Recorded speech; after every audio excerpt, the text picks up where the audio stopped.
Hi everyone, thanks for having me. I think lately there's been a lot of focus on, let's say, secondary scaling.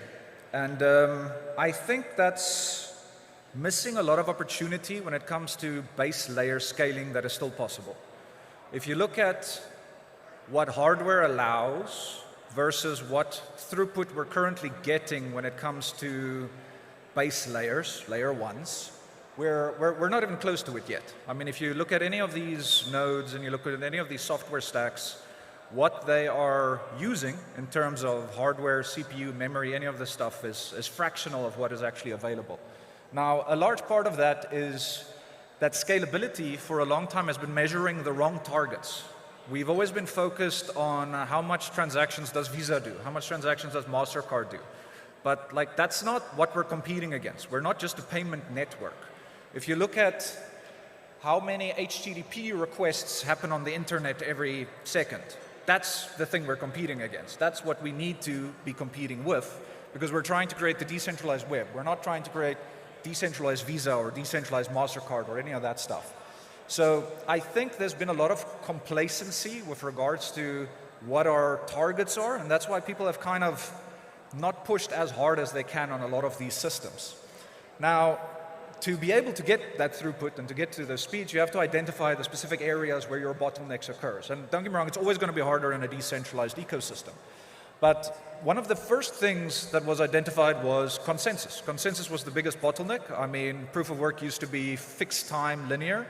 So it can only go as fast. You can increase the block size, and then more blocks can be included, and then you get technical throughput, but then you have other problems like hardware storage and data bloat and all of those things. Now, I think consensus to a large part has been fixed. We have quite a few good consensus systems currently. Lachesis from Phantom, which is based off of research from 1998. Avalanche with Snowball, also a great system, and we're seeing others in the end space, but I'd say those are your two primary ABFT systems right now. So I think consensus is almost at a place where it can reach its theoretical limits, which means what's the next areas you're going to look at? The next two is VM, which is your execution layer, which you can think of as CPU or just RAM in this situation. And then there's storage and read and writes on the underlying system, and that's your base layer memory storage system. And then once you've been able to identify those two, then your last one becomes data. In other words, how quickly can information transact from one node to a next node to actually be able to achieve those further levels of throughput. Now, for a lot of these, we already have sort of answers, but I think there is still a lot of like a lot of this research goes back to the 1980s, and like early 1988 to early 1989. It's not new tech. I don't understand why in crypto we always obsess about trying to create new stuff in any case. But just applying some of the old things, we can start measuring where those bottlenecks we just identified, you know, like it's one thing to say it is a problem, but where is the time actually being spent? So if you take a transaction or you take a block or you take any kind of execution system in any of these base layers, you need to first be able to identify where your problem areas is. So now we spent about a year developing a tool called Tosca, which allows you to replay a whole VM system, doesn't matter if it's Ethereum, Phantom, it makes no difference, in a few hours versus normally it would take you weeks to actually reprocess all of the systems. And that helped us identify where most of the time spent on execution is actually occurring. And as you can see, the majority of the chunk is actually in the state DB, which is an object specifically created for VM storage within the sort of EVM network. And then the rest is EVM, which is your actual execution, and then the last little bit is just in your tri-hash storage. So now that we know that sort of state DB is a huge bottleneck when we look at these transactional throughputs, we can start identifying what kind of data structures should we be using. So the traditional data structures we use now are key value pairs. And they're actually really bad at a few things, because one, if you try and traverse through the whole tree, there's a lot of lookups you have to do instead of, you know the contract and you know the index, so you should be able to directly get that memory access. So there's a lot of read and write you have to do before you even get to that state system, and that's all happening in the state DB layer. So for about the last year, we've been working on a new custom VM optimized storage solution. Again, it's normal file-based StateDB. This is, again, research from the 80s. It doesn't use, LevelDB, PebbleDB, any of this stuff. It's custom built for blockchains. I'm not going to go into too much, but you can quickly on the page see like some of the specific things that it is designed for to be able to do. And like this is a custom DB solution. It works for any of the chains, so it's not Phantom specific. And quickly, as I said earlier, instead of needing to traverse through the tree, we know we have a contract address. We know it is pointing to a specific address space.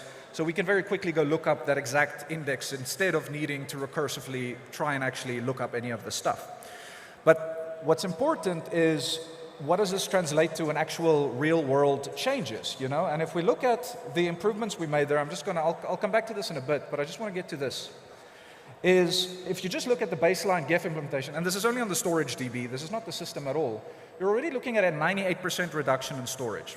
Now, right now that doesn't really matter because you can just throw more terabytes or more gigabytes of storage at your node, so it's not a problem.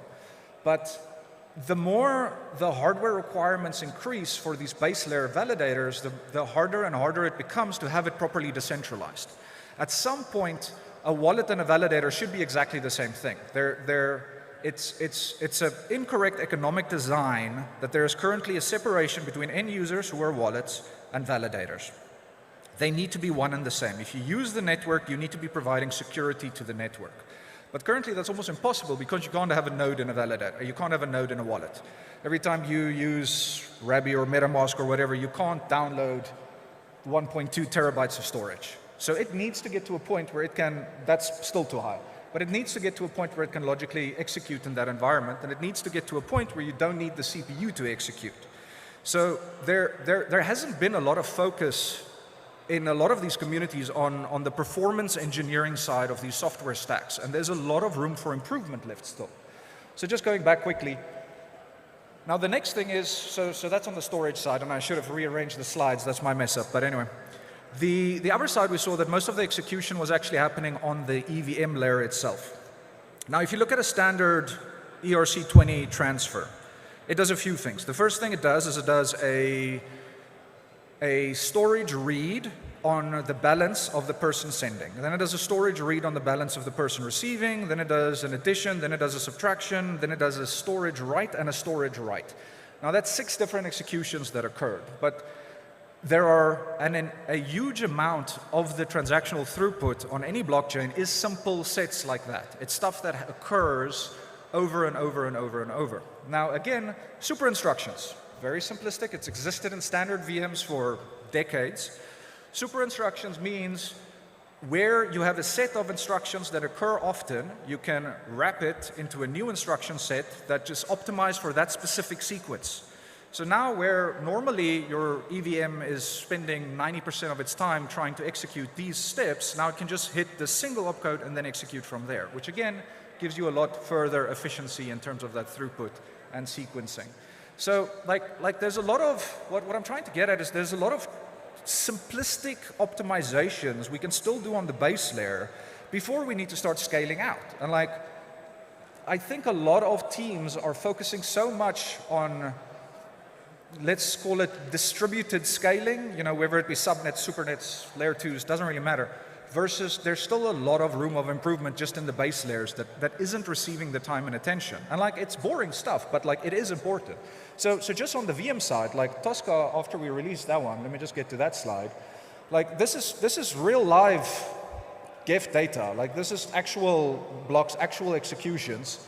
And you can see there's a massive disparity just by adding those supersets and those dynamic translations. That's all we had to add. Now the other reason that's important is we are currently capped in terms of the kind of applications blockchains can provide.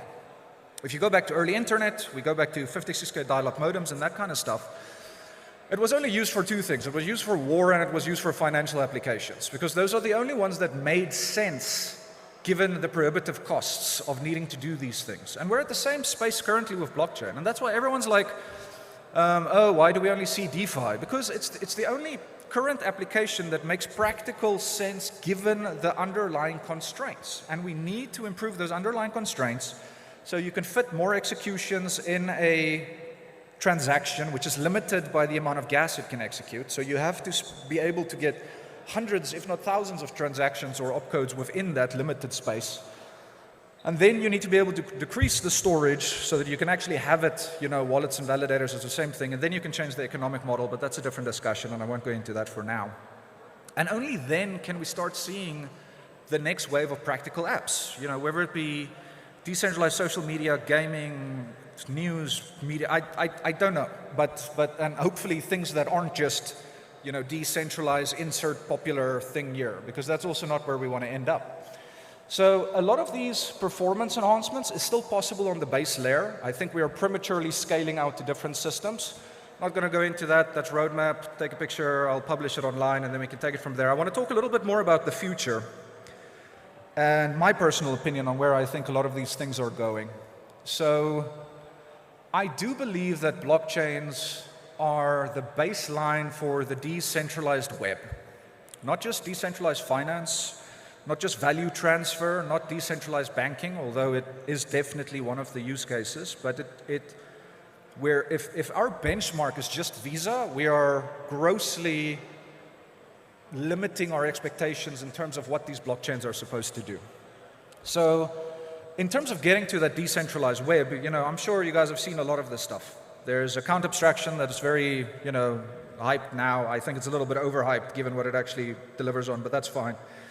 But its goal is to remove complexity of seed phrases and private keys and all of these kinds of things, which limits new users of engaging into the system. Economic abstraction, you don't always need gas fees. Some apps aren't going to be financially incentivized. If you have a decentralized social media, Twitter, you're not going to pay 20 cents every time you're going to post a tweet.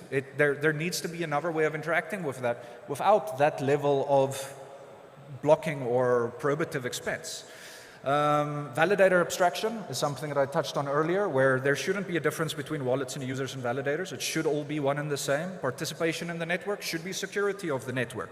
And we can get there. We just need to focus more on the actual node tech and getting that to a point where we can. And then the last one, which I don't think has been spoken about a lot, but some projects are definitely working, and it is on blockchain abstraction. At some point, it shouldn't matter if it's on ETH or if it's on Phantom or if it's on Avalanche or whatever, just like if you go back to the original DNS registrars, the top level domains that existed because they were actually a geolocator of the thing you're going for. When you went to .io, that's because it was in a data center somewhere in the Atlantic Ocean. Like, obviously, bad example, but it was pointing to the place you had to go.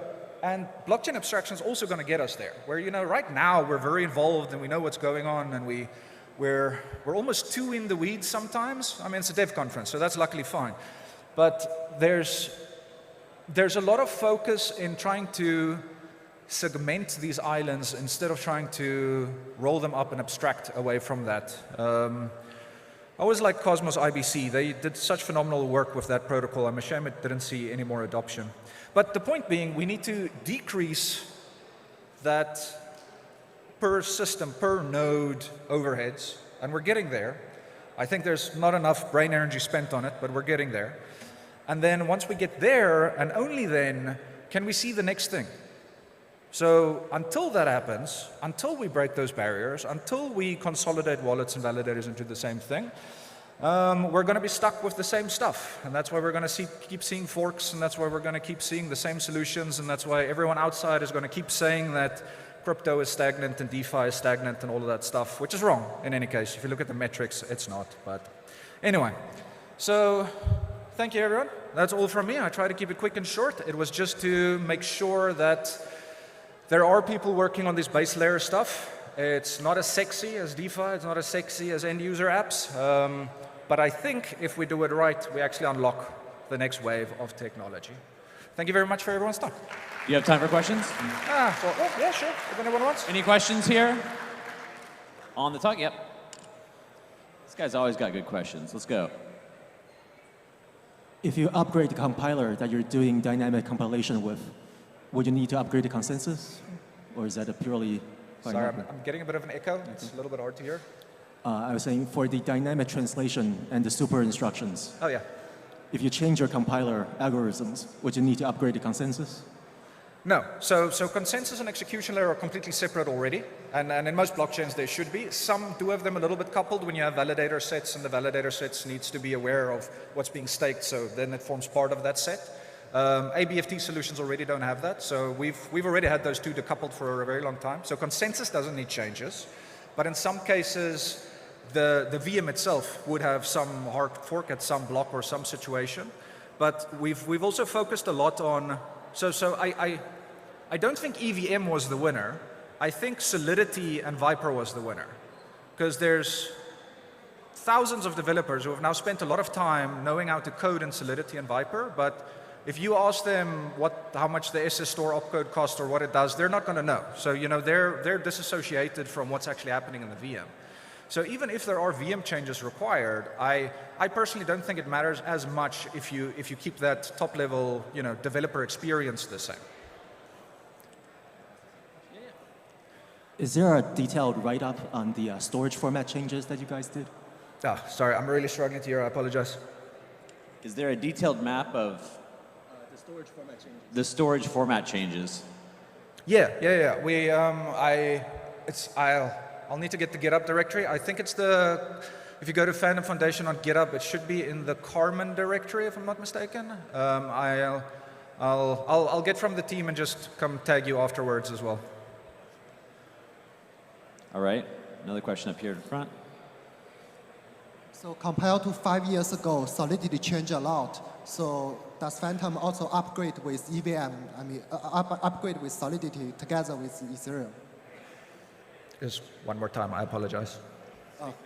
So Solidity changed a lot, I mean, compared to 5 years ago. I mean, there's a lot of experimental functions already applied. So does this also upgrade for Phantom, same as Ethereum? Yeah, so I mean, we try and keep Solidity compatibility in terms of, if there's, like now in the newest version, you can create custom structs and stuff. So like that's useful. We'd like to keep it, so we try and keep updated with that. So we do focus a lot on Solidity compatibility, yes, and Viper by extension. Not Yule really, we haven't done much there. Because the developer experience is the thing that needs to stay the same. Like if the underlying structures change or the data change, I mean obviously as long as execution is the same, because if that changes you're going to have exploits.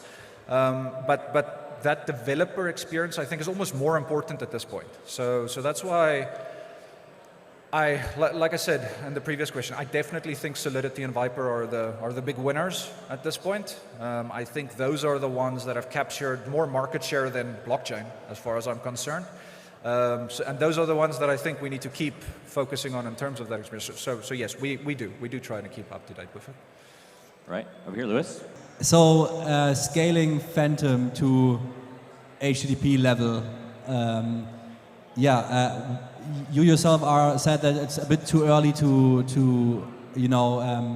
ape too hard into this whole modular rollup thesis, subnets, and all these things. Like there's enough we can do at the base layer. But what are the sort of popular scaling technologies are you then excited about? Like is it sharding, super quadratic sharding, or whatever, or do you also see like some value in this experimentation going on in the optimism camp with like I guess it's similar to Cosmos, like with these app layer chains and so on?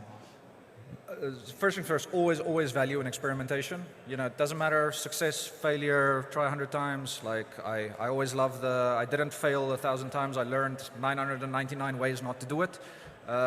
So across any camp, I think we have to keep pushing like what we can try and learn on. In terms of what I'm personally excited for, I actually think the area that's currently a little bit lacking, and I understand why it's lacking, I'll get onto that, is the intercommunication. I think bridges are sort of the key unlocker in terms of cross-chain communication.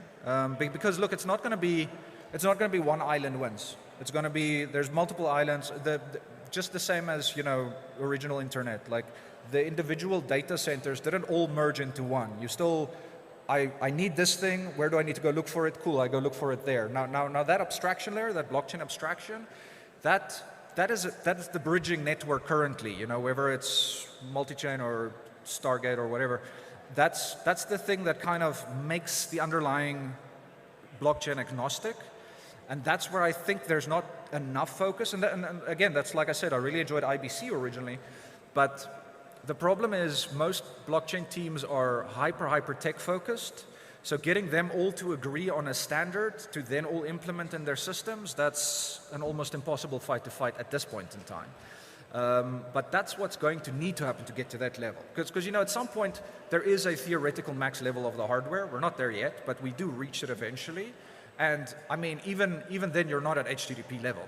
Because even with all of the hardware in the world, you know, you can't run that on a few servers and then expect it to be maintained.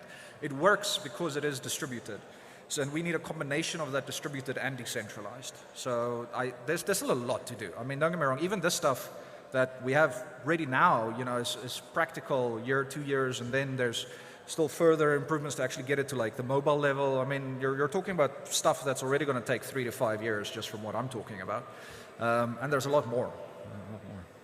Hi, Andre. Hey, Sergey. I have a question. Nice to see you in person. So I have the question, why Phantom? Why did you go with Phantom and not started to contribute to Ethereum ecosystem? A lot of innovation happening right now. We have seen the movement from the miner to validators in the Ethereum ecosystem. And why you are not pushing there? Yeah, I don't know. That's actually a good question. Stubbornness, I think, is the raw answer. Like, I wanted to do it my way. And I remember, what was this? This was early 2017, 2018 when we started with Phantom. I had ideas for, I think I originally started something Snark, and I had some consensus ideas there that I wanted to try out. But I didn't want to do the funding game or play any of that stuff. And Phantom had done funding, and they were willing for me to take over and, you know, build my system. So is it problematical to work with the development community? Is it like hard to push something? Oh, it's impossible. It's not possible. It's just plain impossible. Like if you wanna current like ETH community, I love them. Don't get me wrong, ETH Dubai. But like trying to push something across with the core devs is you become a politician. You stop becoming a developer, and like it's not about testing and trying and like experimenting. It's everything's done by committee. And like that's just it's needed when you're at that scale. You can't do it any other way, but it does slow down progress. It does slow down new initiatives. And it also means that you can't really test multiple implementations because everyone has to agree this is the one we're going to do and we're going to move forward with that. And that also subtracts because, you know, that's not, in theory, that's the right answer, but in practice, it might not be. So there's always this little quid pro quo sort of tug and war game you have to play that makes it really hard. I mean, that's what you want when you have a chain with that level of TVL and that needs that kind of security, and you don't want to experiment. And, you know, that's also a big reason why the EF is currently focusing a lot on sort of, hey, layer 2s, you guys experiment, you guys figure it out, you guys play. We're done. You know, we've been around long enough. We're not young anymore. We're not going to play that game. You guys take all the risk. We're just going to stick to what we know and do that the best. I don't know if that helps answer your question. Yeah, I was thinking maybe like if you cannot push a new technology, new approach in consensus, for example, but you can approach maybe better implementation of database, for example. I guess GEF would... And look, this implementation is agnostic. We're going to package it as a normal thing. So just like GEF uses, I think they use LevelDB currently, if I'm not mistaken, they can swap that out for this new thing and get the same enhancements. So we're focusing on what performance engineering can we do on isolated components that help everyone. Because like I said, to get to that HTTP level, everyone needs to be lifted up. It's not one chain is going to be fast and the rest are going to be slow. That doesn't get us to where we need.